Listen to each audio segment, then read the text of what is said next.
सर्वांना नमस्कार. मी विकास मीना, जिल्हाधिकारी यवतमाळ. आपल्या सगळ्यांना माहिती आहे 1 मे पासून आपला जनगणनाचा पहिला फेज स्टार्ट होतोय आणि भारताची 16वी जनगणना स्टार्ट होत आहे. त्याचा पहिला फेजमध्ये आपण स्वयंगणना 1 मे ते 15 मेपर्यंत करणार आहोत. त्यामध्ये महत्त्वाची आहे की ही जनगणना डिजिटल आहे. आपण आपला फोनमार्फत आपण या जनगणनामध्ये जितकी माहिती आहे ते भरू शकत आहेत आणि 1 मे ते 15 मेचे दरम्यान आपण स्वयंगणना पण करू शकत आहे.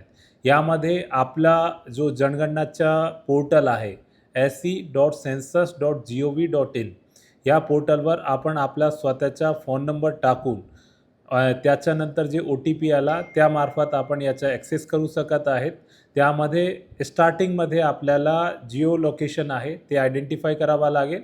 त्याच्यानंतर आपल्या कुटुंबाच्या माहिती संदर्भात 33 क्वेश्चन्स विचारला जाणार आहे. त्या क्वेश्चनची माहिती भरली. त्याच्यानंतर आपल्याकडे एक SE नंबर जनरेट होतो आहे. तो 11 डिजिटचा नंबर राहणार आहे. या नंबरला ज्यावेळी आपला घरी प्रगणक येणार आहे 15 मे नंतर, ते नंबर आपल्याला त्यांच्यासोबत शेअर करायचे आहे आणि ते स्वतः व्हेरीफाय करून जे आपला सेन्ससचा डेटाबेस आहे त्यामध्ये ऑटोमॅटिकली माहिती ते त्यामध्ये भरता जाणार आहे. तो माझी सर्वांना विनंती आहे, हा जनगणनाचा जे मोहीम आहे त्यामध्ये तुम्ही आग्रहीने सहभागी व्हावा आणि जे सेल्फ इन्युमरेशन स्वयंगणनाचा जे दौर आहे 1 ते 15 मेपर्यंत यामध्ये जास्तीत जास्त सहभागी घ्यावी. धन्यवाद.